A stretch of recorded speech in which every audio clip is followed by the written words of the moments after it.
Assalamualaikum warahmatullahi wabarakatuh. Alhamdulillahi rabbil alamin. Allahumma salli wa sallim wa barik ala sayyidina Muhammadin wa ala alihi wa sahbihi ajma'in, amma ba'd.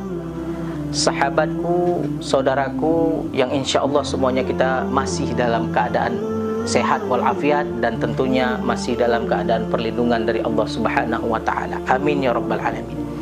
Di kesempatan yang berbahagia ini saya ingin membacakan satu hadis baginda Rasulullah yang termaktub di dalam kitab Nasaihul Ibad halaman 57 riwayat Abu Nuaim. Bagaimana bunyinya? Man hamida nafsahu ala amalin soleh.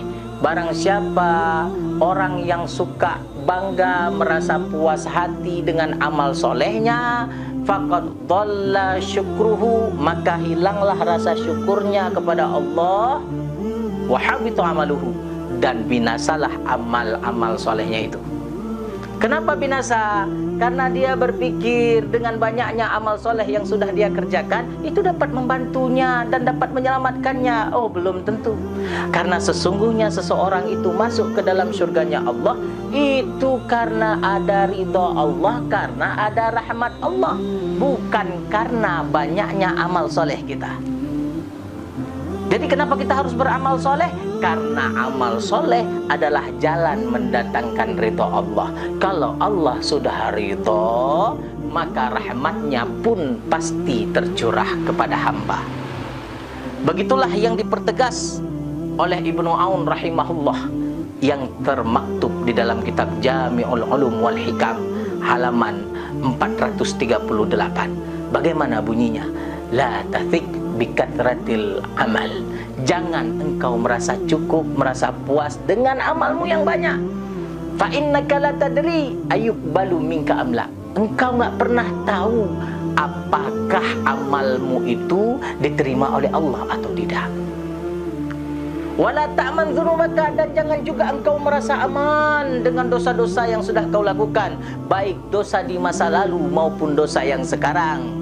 Kenapa? Fa innaka la tadri kufirat angka amla, karena engkau tak tahu apakah engkau sudah diampuni oleh Allah atau tidak. Jadi jangan pernah merasa bangga dengan amal yang banyak, dan jangan pula merasa sudah aman dengan dosa-dosa yang kita lakukan, karena belum ada jaminan.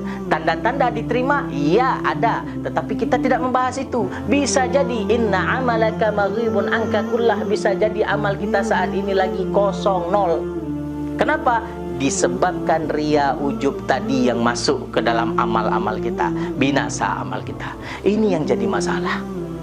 Oleh karena itu disampaikan oleh Abu Uthman rahimahullah yang termaktub di dalam kitab Fathul Bari juz 11 halaman 301. Min alamatis sa'adah, tanda-tanda kebahagiaan yang sesungguhnya adalah antuti'a wa takhafa an la tuqbala, yaitu engkau taat beribadah kepada Allah, tapi ada rasa takut bahwasanya amalmu itu belum tentu diterima oleh Allah Subhanahu wa taala.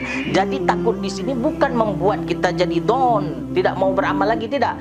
Bahkan mulai terpacu dan tertutup semua celah-celah, lubang-lubang masuknya penyakit ria, ujub tadi itu, merasa bangga dengan amal yang sudah kita lakukan tadi. Dipertegas lagi oleh Dhunnun rahimahullah dalam kitab Hilyatul Aulia, di situ dijelaskan lagi nih. Ada penjelasannya lagi. Juz 9 halaman 395, Dhunnun rahimahullah berkata, al-khawfu raqibul amal. Rasa takut kepada Allah itu menjadi pengontrol amal kita. Jadi kemurnian amal kita itu terjaga. Kenapa? Karena ada rasa takut tadi.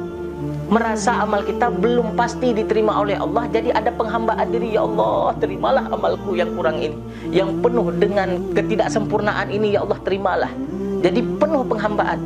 Warraja'u syafi'ul mihan, sedangkan menggantungkan harapan kepada Allah Subhanahu wa taala itu menjadi penawar ketika Allah sedang memberikan kita ujian.